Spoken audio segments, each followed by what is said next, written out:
Hello, everyone. Welcome to N-Dowd Empire. If you're watching this on YouTube, make sure you hit that subscribe button, the like button. Feel free to comment. We want to know what you have to say during this live. Even on Facebook, whatever we're talking about, if you have your own story, if you have a question, please feel free to interact with us. We love that. So this is N-Dowd, where we take you from brokenness to breakthrough. We're going to have my special friend, George Lopez, who wrote a film during the shutdown. So lots of gems coming from this discussion tonight. Be back in a minute. Wrong one.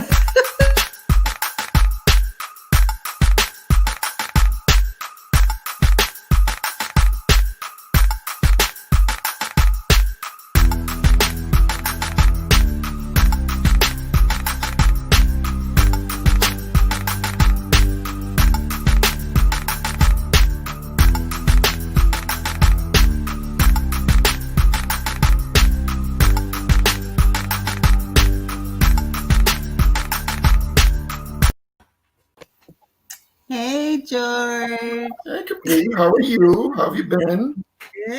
Good. So me and George got to be Facebook friends back when people were being Facebook friends because they actually were curious about each other, not because they were just hopping in DMs trying to screw. So, and I think at the time when you added me, I think I was modeling, so we were kind of in the same industry a little bit. We were pushing in the same direction, but from different fronts. That's what it was. Right, exactly. So it was so crazy is we never really talked or anything like that, but you always kept coming up in my timeline. I don't know if it was the same thing for me on your timeline. No, I think mostly that happened because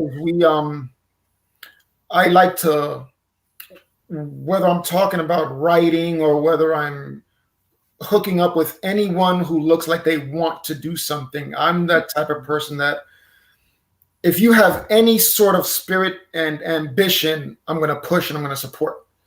Me too, yeah. My thing is that I know that I'm not, first of all, I'm not unique. I'm not the greatest person in the world. I'm not the most graded or gifted writer.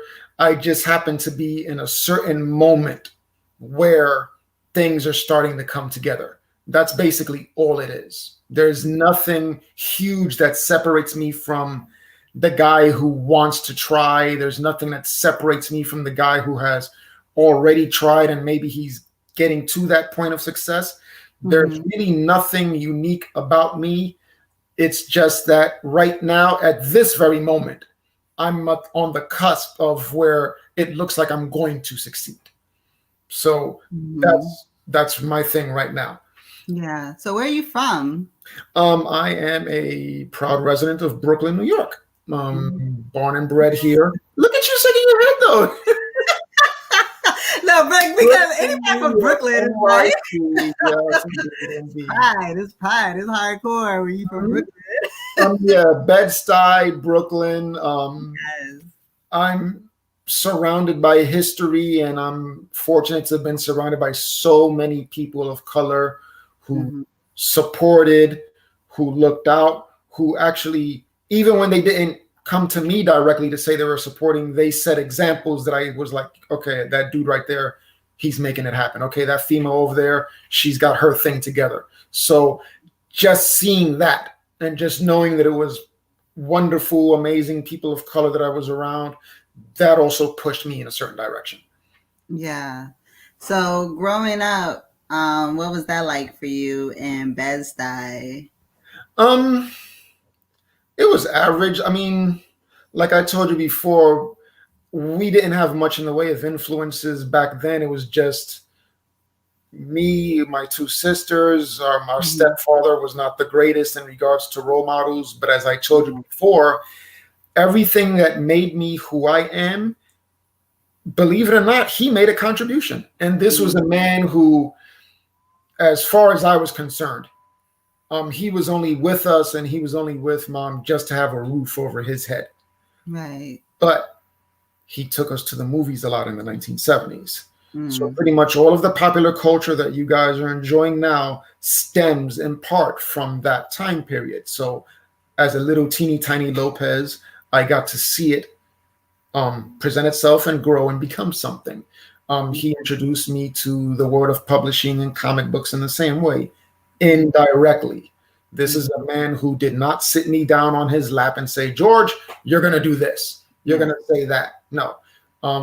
I kept crawling into my parents' bedroom. I kept finding the magazines and the comic books, and I would look through them, but I never tore them, or I never defaced them, or I never poked holes in them or whatever. And when I Mm-hmm. was done looking through them, I put them back. And that was enough for him to buy me my very first set. I took them to school. I traded, I swapped with my classmates and whatever. And believe it or not, those books, as you know, as corny or as flashy or whatever that you, however you want to describe them, Mm-hmm. kept me curious about English, about science, about art. And by the time I was a teenager in Bed-Stuy in the 80s and 90s, it kept me off the street. Yeah. Because Bed-Stuy, Brooklyn in the 70s was an amazing experience for me. I can't say it was that for everybody else, but we were right across the street from Tompkins Park or Tompkins Square Park. Right now it's called Herbert von Kuhn Park. But it was a big 7-acre park that you could go to during the day. But once the crack era began in this part of Bed-Stuy, you didn't want to go there at night. Right. So where I live, where I am, Lexington Avenue houses. I'm 10 minutes away from Marcy Projects. I'm Okay. 10 minutes away from Tompkins Avenue houses. So we're surrounded by apartment projects. Right. So in the 90s, when it was really, when everything was in really bad shape, you really didn't want to be outside at that, even during the day, there was still nonsense going on, but Right. it was that love of science fiction and comic books and the movies and the TV and stuff that kept me off the street, and it made me want to create what it is I saw and what it is I loved. Yeah. But here's the thing. As a little kid and as a teenager growing up, I never saw enough Black and Latino characters portrayed in those 70s and 80s books. So when I started doing my writing, I always featured Black and Puerto Rican characters. That has never gone away, and that is reflected in the screenplays that I write now. It's reflected in the one book that I wrote. And when you see my projects on the big screen eventually, you're going to see intelligent Black and Latino characters of color doing the damn thing. Right. So how old were you when you first wrote your first screenplay? My first screenplay? Oh God. I know I wasn't even 20 years old yet, and I didn't have any grasp of the technique. So writing and see, back then in like the late 80s, early 90s, it's not like now where you can just go to any website and grab the technique that you're looking for. And I wasn't working back then, so I didn't know anything at all about going into a bookstore to buy books that sat you down and primed you for writing. Right. But I had the ideas, and I could write from beginning to end.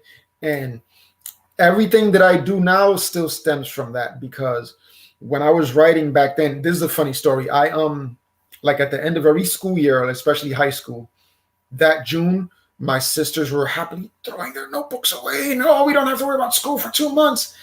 I would grab their notebooks, especially the clean white pages that they hadn't written on. Yeah. And that was my creation space. No tablets, no computers, just a pen and white sheets of paper. And I'm writing and I'm drawing, and all of my artwork looks terrible. And all of the writing made absolutely no sense.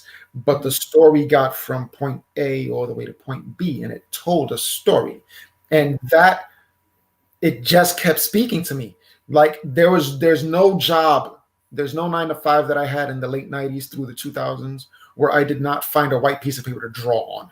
There's no job that I had where I did not have a pen and a yellow legal pad nearby, and there was a boss not looking, or there was like no work to be done, and I could scribble an idea, because no matter what job I had, I just kept thinking about writing. It just never went away. And if you keep doing it, and if you keep pushing after it, eventually those mistakes start to go away. Eventually the terrible writing becomes good writing, and the good writing becomes great writing, and the great writing becomes badass writing. And then eventually you work up the confidence to give it to other people. And that's important too. Yeah. I think that's what happens with a lot of people when they start their process, or when they start following their dreams. They expect everything to be so perfect the first time. It's like, it can suck. It's okay. It's a learning experience, you know? Let me show you something real quick. I have visual props. You're gonna love this. This is the first, last, and only book I have ever written. Okay. This is science fiction. This is Black and Latino science fiction. Let's put it like that.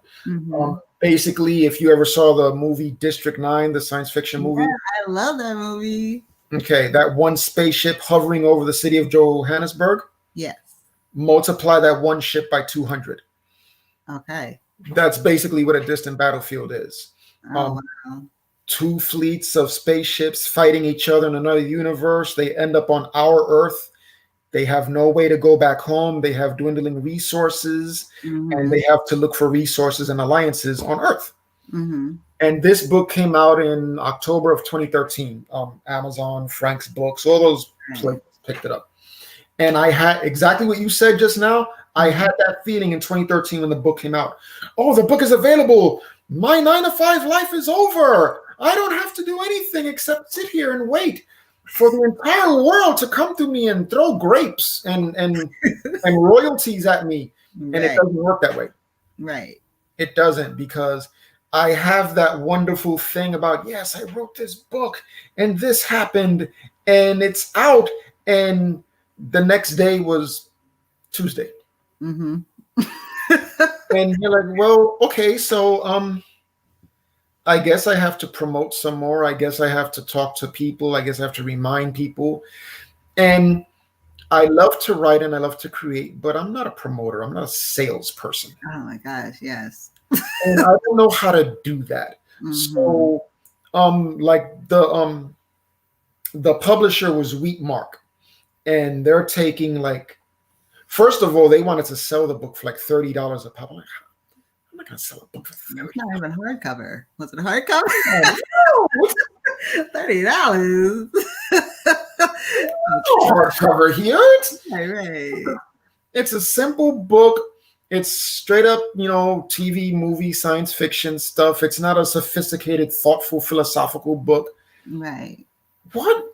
I wanted to sell this book for like $5. Damn, but that was highly underrated. Okay, but you're right. Right. I may have underrated myself, but I don't want to be that type of person in the opposite direction, right? I don't want to be that person. Well, I wrote this book. I'm a great writer. This book is $100. Nah. Right. Yeah, I don't want to do that. That's not who I am. I'd rather write and have people come to me and ask, and I'm just giving away every secret or every technique I ever learned, and I want everybody else to write. Yeah, and I like that you brought that up, because that was my sister Danielle. Because when the same thing with me, when I launch a new product, and in my mind, people don't understand the heart and soul that she put into something. Yeah. And you're like, yo, this is fire. Like, people are gonna love this, and and everything. And then you put it out, and it's just like, you get your couple of likes, but nobody's bought anything. Oh my God. Yeah, then you have to become a salesperson. There's like, so now I got to research marketing, social media marketing. I don't want to do that. That's not me. I just want to keep writing. Right. I just want to design. Exactly. I feel you. I have there's a distant battlefield page on Facebook that I have not updated in 4 or 5 years. And for some weird reason, like I get it on Facebook and I get it on my phone. A distant battlefield has 11 new likes. I'm like, who the hell is still going to the page? I haven't even said anything different on this page in years. Who for? But you know what? I feel like there was an author who wrote a book and then it didn't blow it till after he died. You hear about this? I forgot what his name was, Yeah, but it was like the spider or something. I forgot the name of the book. I would definitely have to look that up because Yes, it didn't blow up till after he died, and the publishing company had sat on it for like years, and then they put it out, and it just like exploded. yeah, but doesn't that suck? Like, it's not even a decision that's in your hands. It's like a large company sits on it and they wait for you to fly over. So crazy. Hey, Yeah, I mean, come on, man. You're not doing anything that way. I can't look out for my family in the dirt.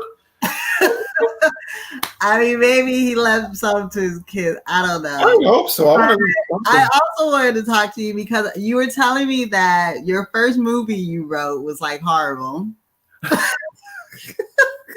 I love how you said that. There's like no mercy in that statement at all. Okay, so and I'm just repeating. So in the early 2000s, I shot like maybe 3 music videos for artists that never went anywhere. But it was enough for me to know that I had it within me to actually do something bigger, right? Mm. So there was a dude who was part of our group who owned I wouldn't even say a brownstone, I'd say like a walk-up in like 3-4 story walk-up, like a few blocks away from me in Bed-Stuy. Mm-hmm. And I go there to visit him one day.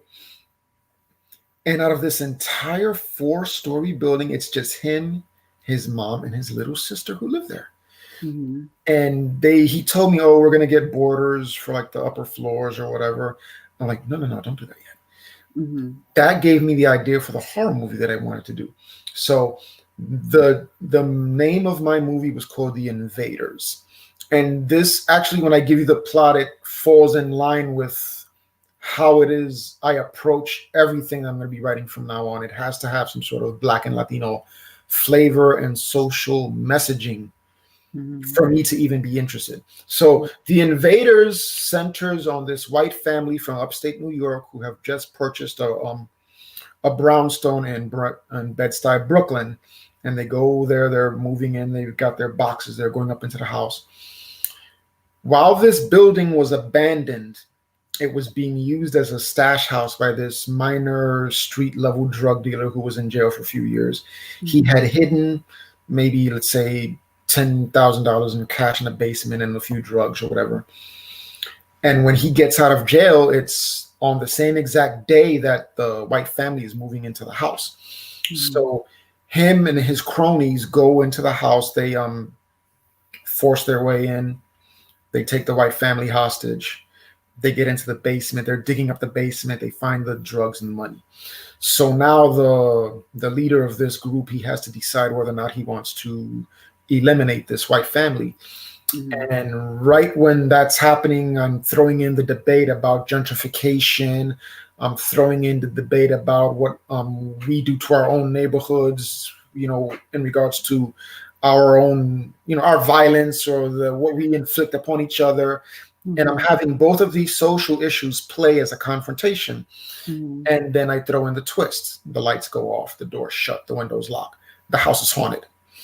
The reason the house was abandoned in the first place is because the former owner, just like in the movie The Shining, he lost his mind, hacked up his wife and his kids, and their remains were buried in the same exact basement where the gang members went to dig up the money. When they accidentally dug up the money, they accidentally freed those spirits. So, like a really good movie, right? This was a movie that sucked. This was a movie that sucked, and I'll tell you why. And this has pretty much been my experience. This is one of the most major mistakes that I made when I first started filming in the early 2000s. Mm-hmm. I wanted to keep it in the family, my boys in the street, the dudes from around the way. And I was asking them, well, listen, I'm going to do this project, and it takes place up the street, and I can't do it alone. I need people, I need resources, I need, cash.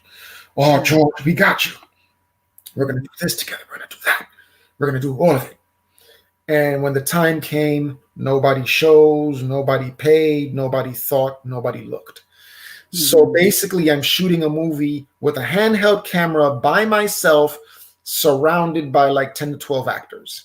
Right. and it wasn't a movie experience. Hmm. But it did the same exact thing that all of my other setbacks have done. It taught a lesson. Mm-hmm. And I spent $6,000 of my own money.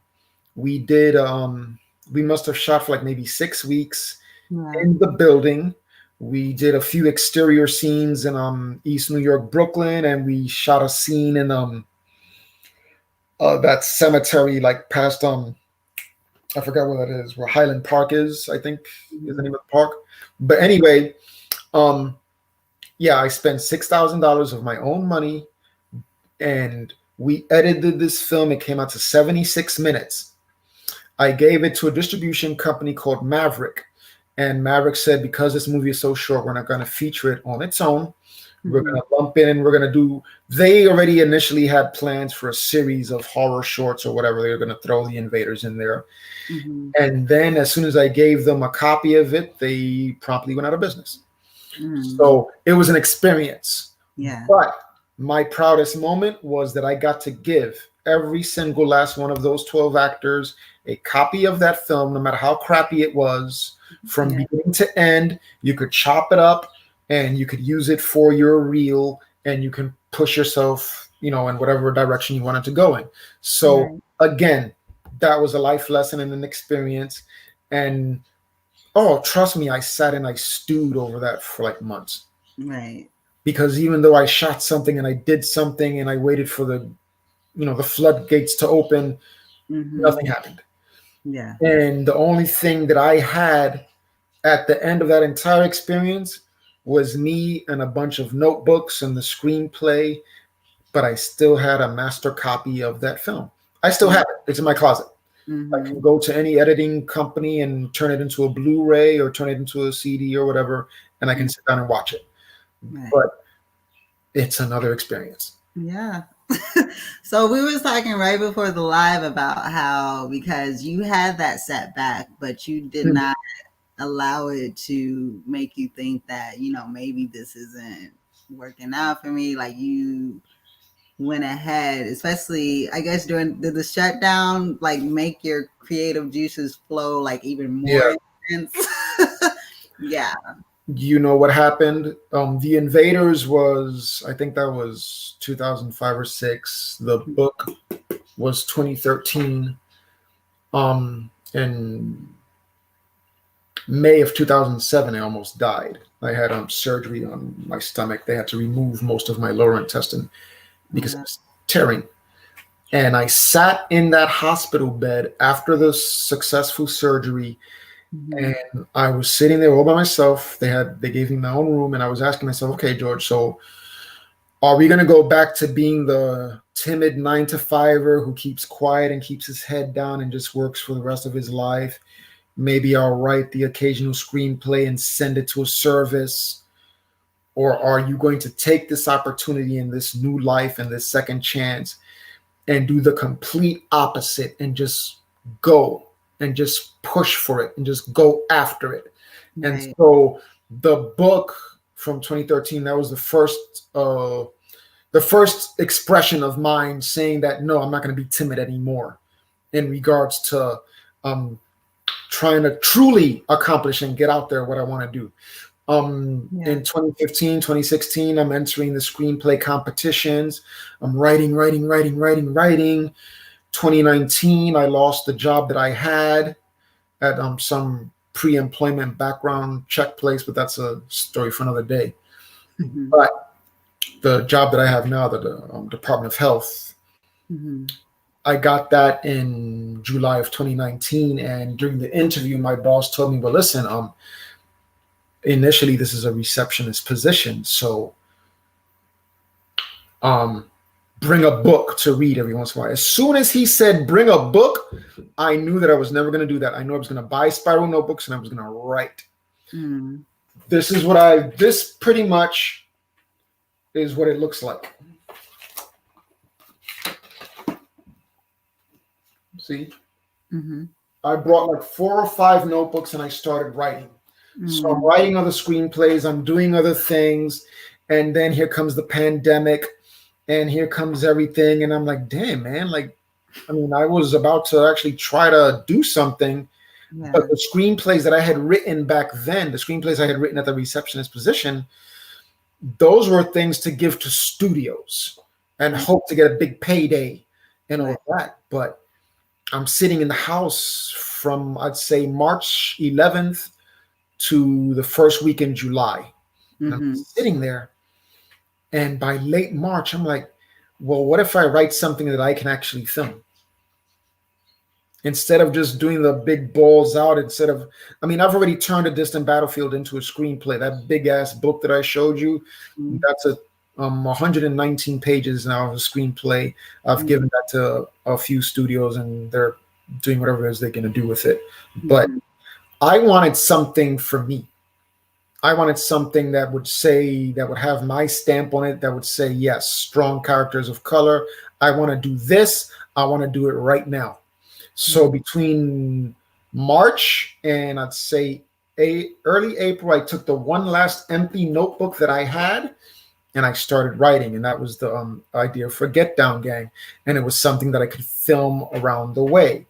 It Mm-hmm. focuses on a young woman of color. Her recently murdered husband gave her, in his will, he gave her a bunch of diaries. He gave her some journals. He gave her some pencil artwork. Mm-hmm.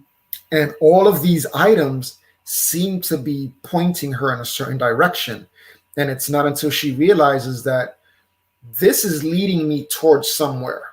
All of these journals, all of this artwork, these are hints. Yeah. And what they're leading to is $1 million in missing drug money.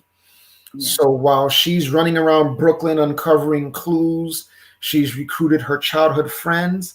All of a sudden, here comes the mob.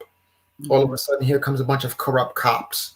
All Mm-hmm. of a sudden, here comes this really pissed off crime dude from Harlem, and he's accusing her husband of having something to do with his missing 250 grand.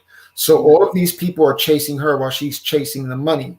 Right. Um, Also, sounds you sent me the screenplay, and it sounds amazing. It thank was you, thank you. And, innovator.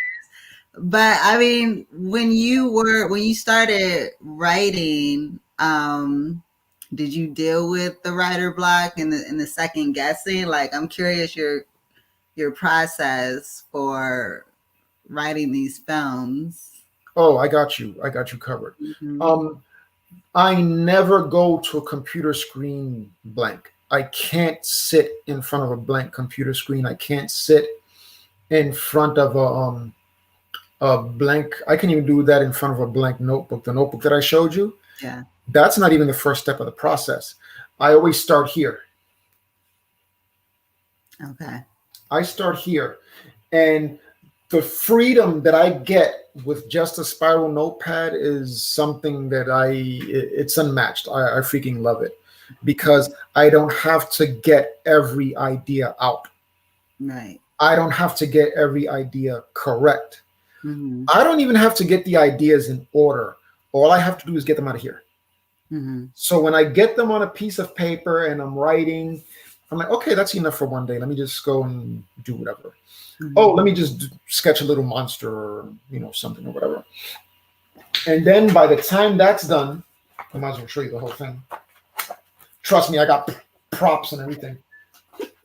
By the time I do that, I got all of this stuff. So that from that yellow spiral, from that yellow legal pad, it becomes this. Okay.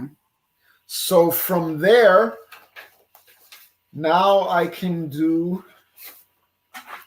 this. Okay. And then last but not least, Very look at how simple. Wow. Look at how simple this is. You see that? simple. Okay. Look, all of this, Yeah. this is a 2-hour screenplay. Okay. It's just 15 sentences. By the time you learn how to do the 15 sentences, then I can go into the spiral notebook. And then I can write everything. There are instances where you just want to get to that really big kick-ass scene, that climax, or that scene that reveals everything. and you don't know how to get there, and writer's block can be a problem there. So, Mm-hmm. okay, so you see this? Right. All right, imagine if every finger on this hand is a major scene that you want to get to. Mm-hmm. But in between those major scenes is what? Space, And gaps. you don't know how to get from one major scene to the other because you're worried about the gaps in between. Those Mm. major scenes, you've played them out in your head a trillion times. And Mm-hmm. you know what's going to happen. You know exactly where the camera's going to be. Because let's face it, every writer is also a director. As Mm. you're writing the scene, you're seeing it. You're Mm-hmm. seeing it. You know exactly the camera. You know the lights. You know the facial expressions of the person. But how do you get from one major scene to the other because you've got those gaps in between? So what I taught myself to do was I taught myself how to write what the character is going to say, write what they're going to do, but not exactly how they say it, not exactly how they do it. So Mm-hmm. that way, you know, you're going to go back to that scene later. But now, because you've created something for that gap, you can go to the other big major scene, write that big major scene, and you keep going. Never go backwards. Don't go back. Don't do the major scene, do the gap scene, get to the other major scene, and then go back to try to repair the gap. No, no, no, don't do that.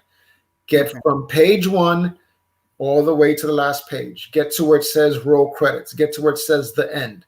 When Mm-hmm. you're finished, you take a few days break. Then you go back into the screenplay and you start again. And again, your biggest ally is always going to be the yellow legal pad. It's always going to be the spiral notebook. Right. Everything is in a category. Okay, what do I want to repair in the second draft? What do I want to change in the third draft? What do I want to change in the fourth draft? And it becomes easier, easier, easier. So by the time you're up to draft 5 or 6 or whatever you're comfortable with, Mm-hmm. you're doing more reading and less changing because everything is exactly the way you want it. That Okay. is a lesson that I really didn't have when I wrote that book. Um, Right. I cringe when I open up that big novel and I see my own words Mm-hmm. because I want to change everything. Yeah. But it was a step you had to take, you know?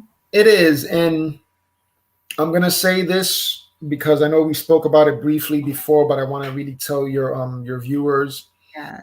Um, this is one of like the most important things to getting any project done. However it is you create, whether you're a songwriter, whether you're writing a book, whether you're writing TV or film, hell, even if you're a painter or a sculptor or whatever, your creation is important. It's not that it's your creation is important to you, your creation is important. So Mm-hmm. when you are creating it, there are no critics, there are no judges, there are no obstacles, there are no setbacks. It is just you and the creation process. And what you want to do, you're not writing for judges, you're not writing for producers or managers in that very first draft, you're writing for your heart. You want to put yourself in there. So everything that I want to see and a positive character of color is always going to be in there. It doesn't matter how many drafts or how many times I change it. It's Right. the first thing that I put in there. It's the last thing that's always going to be in there is a positive character or characters of color. That's what made me a writer in the first place. Um, Right. you don't worry about rejection. You don't worry about obstacles. You don't worry about setbacks at this juncture. You are simply creating. Mm-hmm. Now, a long time ago on your page, I had I've I'm an idiot, so I forget stuff. But there was something you had stated on your Facebook page, and I put down my response. I believe was that there is no path to success that does not go through failure, Mm-hmm. and that's important. You learn through failure, you learn through obstacles, you learn through setbacks, and I'll tell you why. Because the people that know how to get past them, let me give you the secret of what a failure, what a setback is, or a rejection, or whatever. A setback, a rejection, an obstacle, they're all the same exact thing. They're a question. They're questioning how badly you want to achieve. Yes. Failure. I've gotten so many rejection letters. I go to a place called virtualpitchfest.com where Mhm. you have to compress your entire movie or TV thing into anywhere between 2 to 3 sentences to pitch it to executives. Wow. And you get the response back in like a few days. Oh, thank you for this, Mr. Lopez, but we have a project that's similar. We can't use this. Oh, Mhm. thank you, Mr. Lopez, but this completely sucks. Oh, thank you, Mr. Lopez, but the most important thing that you can do when you are rejected, when you've come across that obstacle in life, when you come across that setback, is you are being asked the question, okay, Capri, we just rejected you. What are you going to do about it? Okay, Mr. Lopez, we just said that your screenplay has an interesting idea, but your delivery of that idea completely sucks. What are you prepared to do about it? Mhm. Okay, so and so, here's what we think about what you've done. What are you prepared to do to get from point A to point Z? How do you get to the finish line? And every last one of those is a question, yes. And it's also a learning opportunity. The people in the film and television business who really, really want to look out for you are the ones who reject you and tell you why and how they rejected you, because Mhm. that's important. Mhm. So, no matter what it is you're doing in life, when you come across an obstacle or rejection or whatever, get information from it. Get information, see what it is that stopped you from doing or stopped you from getting or achieving.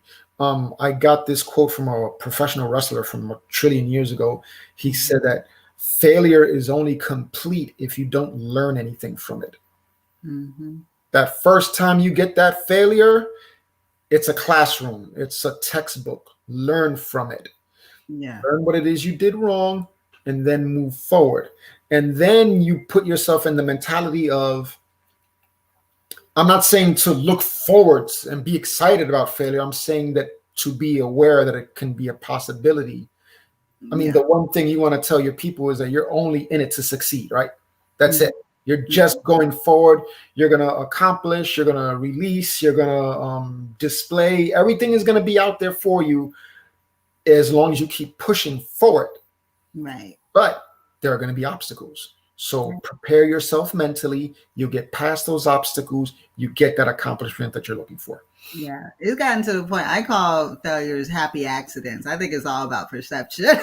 So it's like when those roadblocks do happen or the failures do happen, like it doesn't bring me down anymore. It's kind of like you said, okay, what did I learn from this? What am I going to do different? And you just start shifting and like it no longer like now I get it, which is probably bad. I'm probably a horrible friend, but people fail and they get like down and depressed about it, like irritates me. It's like, okay, like it's no big deal. Like keep trying, keep moving, like figure out another way to get it done. You know what I'm saying? Oh no, definitely. Like, of course, they're going to be down in regards to the failure, but it's probably because their philosophy was different. That's all. Yeah. And I used to So, be like that too. So I totally understand. But that's why I say oh man, the perception of it now, my perception of failure is totally different now. It's oh, I like got burned out in and regards to then too, I perception, huh? think we get tested. For me, my philosophy is I think the universe tests you to see how much you want something. It is. I mean, it does. It is energy that is out there for you to grab if you know how to reach it. Mm-hmm. But leave yourself open to it. Remember I told you about my stomach surgery in Mm-hmm. 2008. Right after that, I met with a group of really cool people, and we went to their apartment in Harlem. And you know what we did? We all sat down and we watched the video version of that Rhonda Byrne book, The Secret. Mm-hmm. And it was a 90-minute video talking about how to manifest what it is you want out of life, the visualization process. Mm-hmm. And of course, there's more. I mean, if all Oh it was just yeah, if I all know. it was just visualization, we'd all have what we wanted, but it's more than visualizing what you want out of life. Right. After you've done that, you've got to have the roadmap. So you saw everything that I showed you in regards to writing the screenplay. It's outline this cast of characters, that Mm-hmm. 15 major beats, and then it becomes a first draft. It's a process. The Mm-hmm. same exact thing with starting a business, the same exact thing with being a life coach or pushing a person forward in any aspect of life. There is always a process and a roadmap. So the people that you came across who they're all depressed because they failed or whatever, it's because they have not been exposed to any sort of process or roadmap. It's they fail, they feel terrible, and that feeling is destructive. That feeling of failure, it is But I think too, with social media, people see the end result and they think that, oh, as soon as you go, and then people sell that too in these promo commercials to try to get $1,000 the first month and like all this other kind of stuff. It's kind of like no one really wants to take that time to grow and learn your craft, and you know what I'm saying, like, or nobody sees the grind that these people are putting in before they blow up and explode. But isn't that terrible? Like, yeah. I mean, they just want the result. Yes. But they don't understand the work, and that happens a lot in the filming process also. One of the people who have come on board to help me film Get Down Gang is the owner of Urban Art House Films. Really cool dude from Bed-Stuy, Brooklyn. Again, Bed-Stuy. So I'm gonna keep messing with you because you're like in Jersey City or something. So don't come to Jersey City. It's like an obligation. We're the newest borough. I've been seeing that your prices are like way cheaper than ours. I'm like, I'm ready to move out there. So he basically he told me the same exact thing that we've been talking about. It's a process in regards to working on film, TV, or any endeavor. And he was telling me that well, what people want out of it is the exposure and the fame and, oh yeah, you were in that thing. But what they don't understand is that it's usually 12 to 14-hour filming days.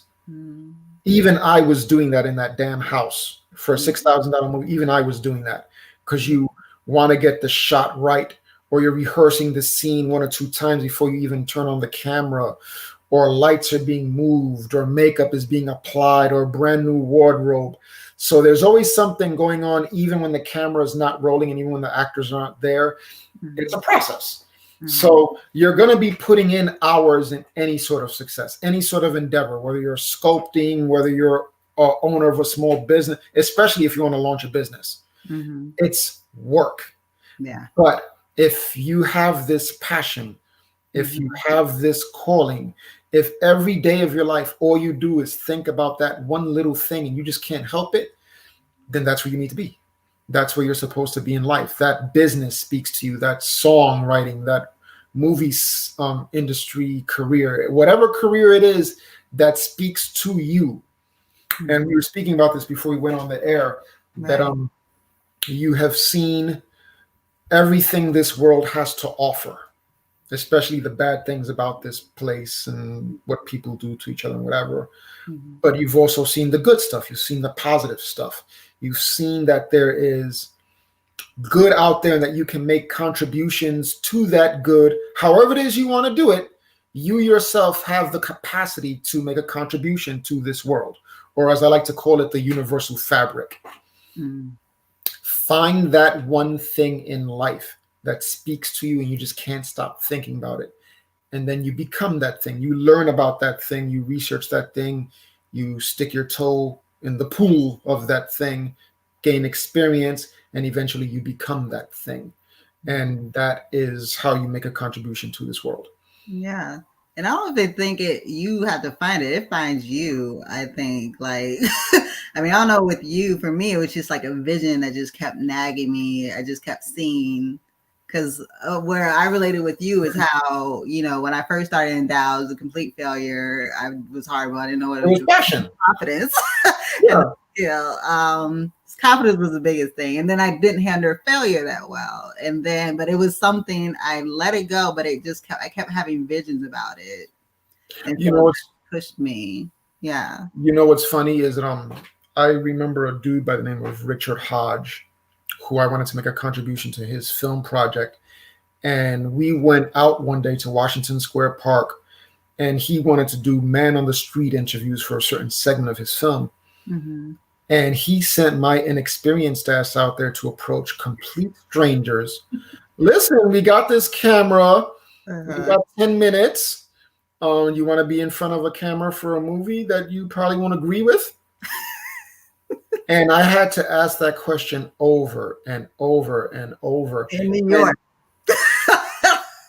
And see, that's the thing. It's that I got rejected so many times that I was completely numb to it at the end of the day. Like the first time people were rejecting me and turning me down, I had to like offer a monologue to them explaining why and what. And by the time the afternoon was wrapping up, oh, you said no, man.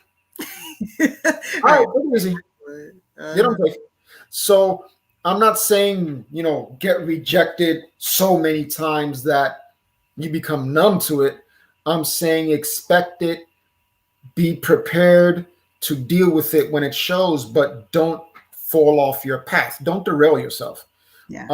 There's always going to be something or someone that wants to stop you from getting to where you want to be. Mm-hmm. And yeah, even in the process itself, you evolve because that's what you did.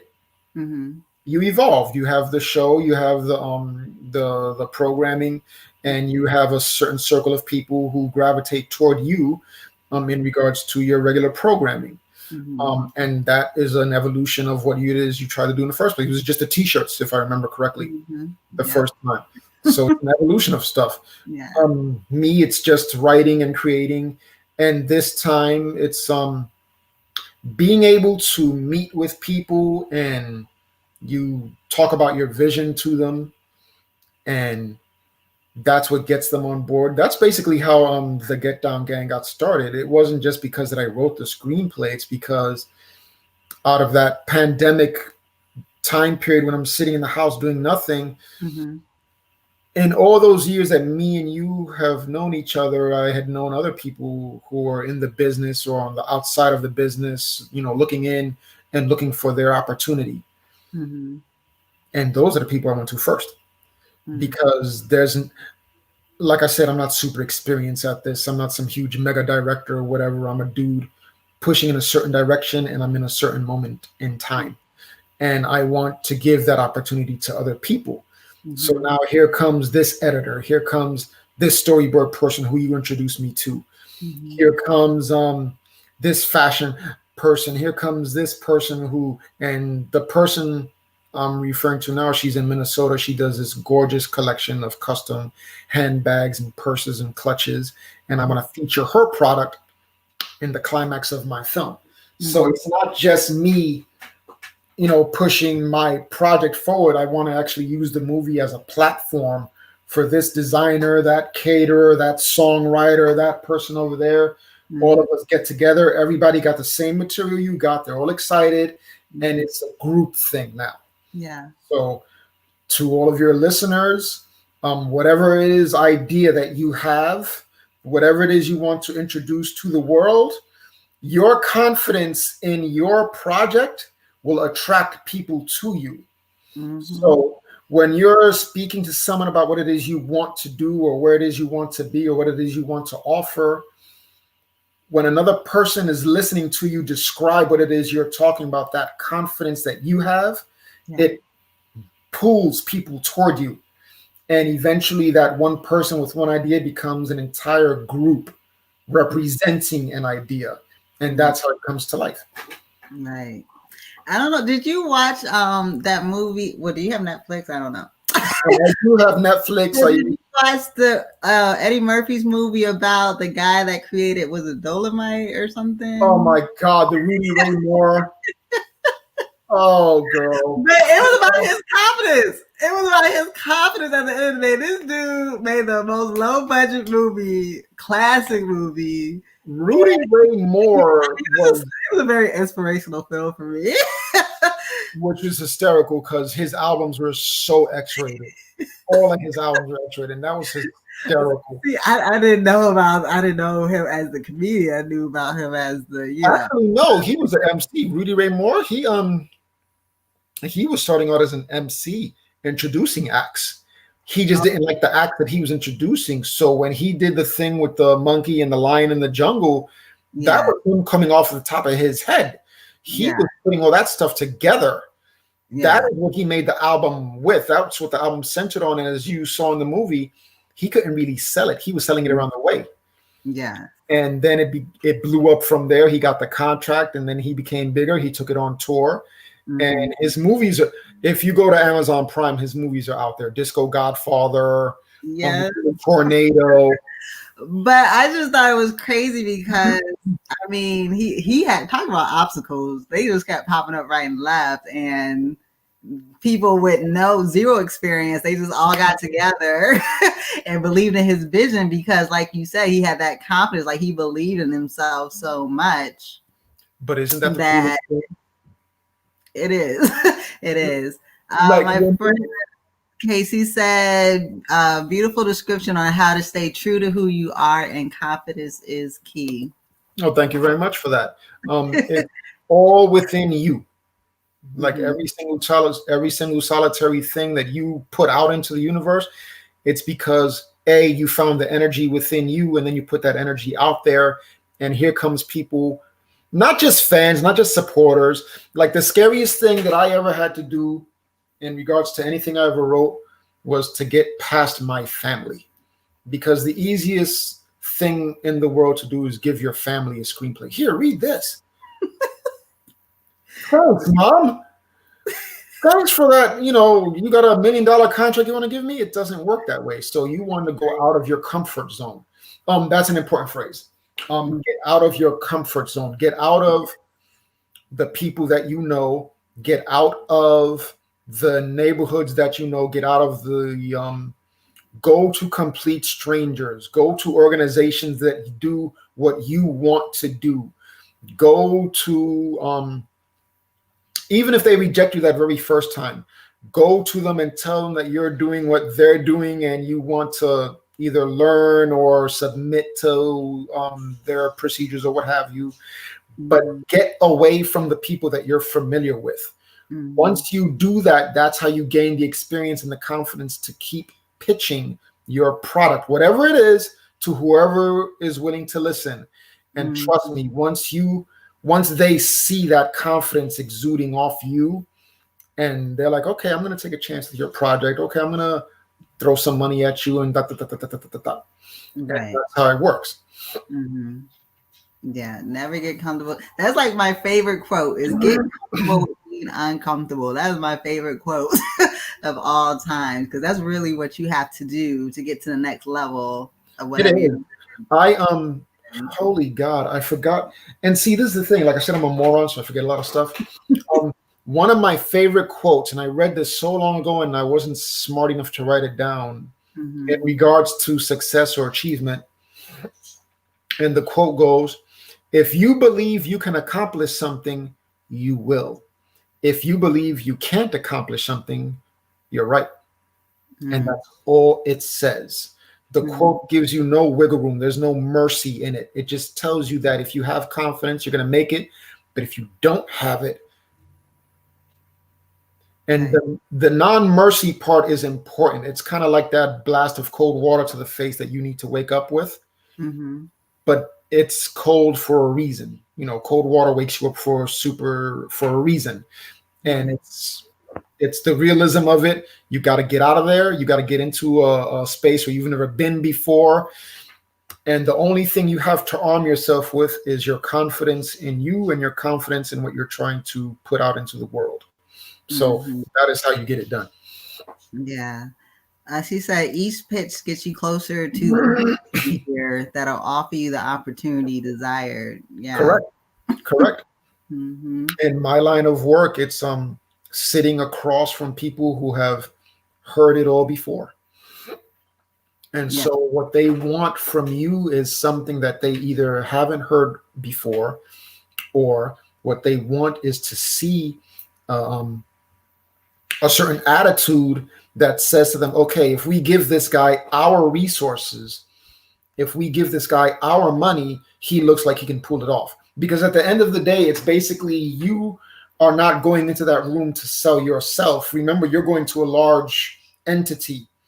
No matter what it is you're pitching, no matter what business, if you're going to the SBA for a business loan, they're going to ask you for a business plan. If you're going to any sort of school to gain credentials, they're going to be giving you this test and that report and that thesis, and you got to do this and that to even prove that you know what you're talking about. Yeah. So you want to put yourself in a situation where you're never ever comfortable, and then learn how to deal with it. So I told you briefly that the job that I had back in 2019, February 2019, I lost that, and I had to go out on interviews, and that's how I ended up at the temp agency, Department of Health, and all that good stuff. So here's the really cool thing that took place. I was sent to a job interview in Sunset Park, Brooklyn, and I was sitting in a room with not one, not two, 3 interviewers at the same exact time. And here's the thing that really, I had like seconds to prepare myself mentally. Why? Because it's not like it was just, you open the door and you walk in, they're there. The entire office, or one side of the office, was glass. So I could see that I was about to be interviewed by 3 people. So in the seconds that I had to get up from the couch in the reception area, walk less than 10 feet, enter the room and sit down, that's all the time that I had to prepare. Getting up, walking over there, seeing it's 3 people, okay, I got to do this. So I'm sitting there, and they're asking me, oh, what did you do at your last job? And I'm answering all the basic generic questions, but in my head, I'm realizing that this is useful, because if I'm pitching at Netflix, or if I'm pitching at 20th Century or whatever, it's the same exact thing. I've read books, I've seen a few documentaries or programs about it. The pitching sessions can either be comfortable or they can be straight up traumatic. Right. And when you walk in there, you've got people, and you see it in their faces. You know who you can sell to if the person is sitting there looking all normal, or the person is sitting there and he's like filing back and forth with a big ass knife and he's just staring at your face. You know, you're not getting anything positive from him. But what I practiced doing was, while I'm talking to one person, I look this way and I'm looking at that person's eyes, and then I go back over there, and then I go back over there, and I'm trying to read the room. And in the parlance of film and TV, it's called working the room. Don't just pitch or explain or answer the question of one person when there's like 5 people sitting in front of you. Throw a little eyeball at everybody, and let them all know that you're being, forthcoming, and that you're confident in your answers, and that you can at least get through that interview segment. And this is true for any interview for any job. Yeah, literally what Kayon just commented. Oh my God. I know people right now. I've known people who have sat across from that interview at any job, and there is an honest to God list of questions that interviewers give you just to throw you off. Okay, Capri, why should we hire you? Right. And that is like that's like a vampire being stabbed in the chest with a stake, because people freeze on that question. Why should we hire you? Like, we have XYZ people who blah, blah, blah, and here you come. And people freeze on that question. And so when I'm being asked, well, why should we purchase your science fiction project? Because we have science fiction projects. I'll tell them why mine is unique. I'll tell them what type of story I want to tell. I'll tell them why I believe that positive characters of color should be featured in this science fiction project. So if I fail, or if I succeed, and if I walk out of there, okay, thank you, Mr. Lopez, we'll let you know. When I walk out that door at the end of that interview, I know for a fact that at least I left it on the table. I know for a fact that their questions didn't freeze me. I know that I gave them all that I had. I explained it. They saw my passion. They saw my enthusiasm. You're either going to take it or leave it, but I'm still going to be me when I walk out of here. Mm-hmm. And that's the same for any interview process, for any job, any position. You can even do that to yourself. Like if you have your mind and your heart set on being this out of anything in life, ask yourself, why is this the thing that speaks to me? Give yourself a job interview. Give yourself an assessment. Give yourself the tough questions, because when you inflict it on yourself, nobody outside of you can make it any tougher.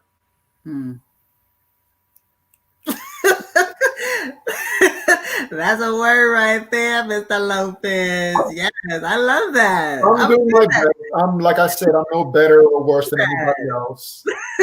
That is good. And you know what, too? And I've realized that when you're moving in the direction that you're supposed to be moving, your purpose in life, like things start, even though there are obstacles, things fall in line, right? And what's been encouraging and moving for me watching you and your journey, it's like, because I remember when you had posted about writing this film, then like, it was like a month or two later, you were posting about looking for investors, and then I got people interested.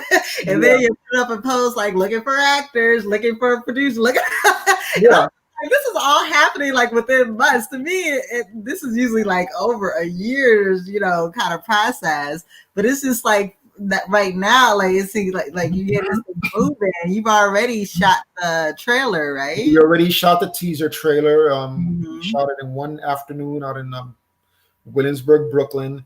The editor already has it, and the energy was awesome because it's fun, and that's the thing that I stress to anybody who I work with or any actor that I cast. I'm not tyrannical for any reason.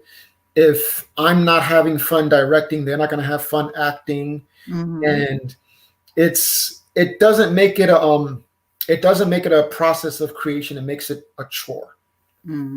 It makes it work, and I don't want to work anymore. I've been 9-to-5ing for like the last 200-300 years of my life.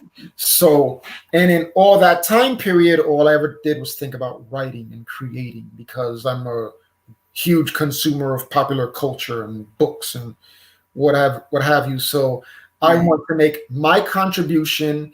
And let me tell you very quickly, after the Black Panther movie came out, there was this gorgeous black and white pencil sketch. You probably saw it on Facebook. It was about these two little kids who were staring up at the Black Panther poster, and he's standing there with the female bodyguards beside him, and the young little black boy is pointing out T'Challa, "That's me," and the little black girl was pointing out the female bodyguards, like, "That's me." And that poster, that illustration right there with those two kids, and with the Black Panther poster, it encapsulated everything I wanted to do as a Latino writer, everything in one little second. This is why I want to write. This is why, whether it's science fiction or horror or action, my main characters will always be strong, positive Black and Latino characters. Because once I'm gone from this earth, if any of my work stays behind, there's going to be one little kid who's going to see it, and they're going to say, "I can be strong just like that," or "I can create just like that guy." And you're programming generations after us to be strong and to be empowered, which is one of the main themes of the film in regards to Get Down Gang, is empowerment. And I'm going to be displaying that without dialogue. So it's going to be the dialogue of the story, but the sub-story under that is strength being found by people of color who think they never had strength. Yeah. So we got Terrell on the live. Terrell's on what I connected you with, because you both, I find, have similar qualities as far as your passion and in the film industry, and he's doing his thing too. So I was really excited for you guys to meet, and I'm really happy that connection. Yeah, I told him the other day, because I told him that I was actually editing, and he thought he was going to be editing the teaser. I'm like, no, you're not going anywhere. Once this ramps up in the middle of the summer, I'm coming after you. You're going to do the storyboarding. You're going to do the photography. You're going to be on the set. You're going to create for me. I'm going to create for you. So we're going to we push forward. And that's what I like about meeting. And it's not just that we're talking about doing it. It's that I want to actually go onto your page and see you doing it. So Terrell, he's doing it. So my dude from Urban Art House Films, he's filming. So they're seeing me. They're seeing that I'm writing. So when I'm going to visit my creator and she's creating a brand new clutch or handbag or pocketbook, she's creating. So I like to see that. We're not just talking about it. We are creating. Yeah, because there's a lot of talkers in these streets. Oh my God. I've noticed that too. Did you see the first Cat Williams stand-up when he was talking about him? He went to the hood, he went back to his old block, and he ran into so-and-so. And so-and-so is, oh, I'm going to do this 2-3 years from now. And then he comes back 2-3 years and the dude still hasn't done it. Yeah. There's a lot of that in our neighborhood. Yeah, unfortunately. Yeah. Terrell said his love. Yeah, it's an amazing script. I really can't wait for it to come into fruition and watch it. Especially, it seems like you have aligned yourself with some incredible people on this project. Yes. And Kay wants to know if you're still casting. I am, in fact, still casting. There are 1 or 2 strong supporting characters of color that we need. So definitely I'm going to be looking. And I keep looking, I think, until February or March, because we still need to lock down the major investors. If you go to slated.com, the film project is up there, The Get Down Gang. It's already being looked at and it's already being followed by producers and writers or whatever, but this is still ground floor. Like nothing is locked, nothing is set in stone. And any of the actors that I've casted so far, anything can happen between here and July 2021. So they could drop out or something could happen, family emergency or whatever. So we're still looking for people. We're still looking for resources. We're still looking for locations. But come hell or high, we're filming this project. Yes. That is for certain. And look, Terrell will tell you, I'm that friend. I'll come when I'm in New York. I'll be a good extra. Okay, I'm good at being an extra. Oh, I got you covered. Whatever you need, I'm there for you, brother. I got you covered. I'm looking for your positive energy. I'm going to need that. But it was amazing talking to you. The hour went by so fast. We went over an hour. Yeah, it's all good though. Your incredible insight. You really have put some things on my mind that I need to think about, reflect on. Yeah, I wouldn't say it's insight. I say it's some experience, because like I said, everything that got thrown in my face, and I had to make the decision whether or not to keep going, or just like you had mentioned earlier, you're either going to keep going or you're going to stop. So I elected to keep going. The only reason I attracted positive people toward me is because I projected positivity. Yeah.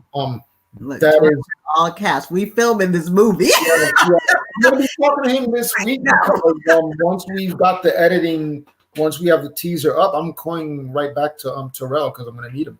We got to start storyboarding. Thank you, Terrell. Yes, she is the greatest. Yes, indeed, she is. So. Yeah, but I'm definitely excited. We're following you closely. I'll put up your Instagram handle for people to follow. Yeah, G Lopez 7688 on Instagram. Okay, yeah, I'll definitely be putting that in the bio in the comments. And yeah, I think, you know what, it's so crazy because it's our first time talking to each other after we've been following. That's crazy, isn't it? Like, we've been eyeballing each other on Facebook for like 75 years. You don't even talk like it's George. But you know what? That just shows people put people in your life when you're supposed to have them in your life. You know what I'm saying? For a lesson, for a reason, always. It is. It does happen that way, yes. You got a new friend in me, bro. I got you. Anything you need. Anything you need. Same here. All right, everyone. And thank you so much for watching. See you soon. Bye.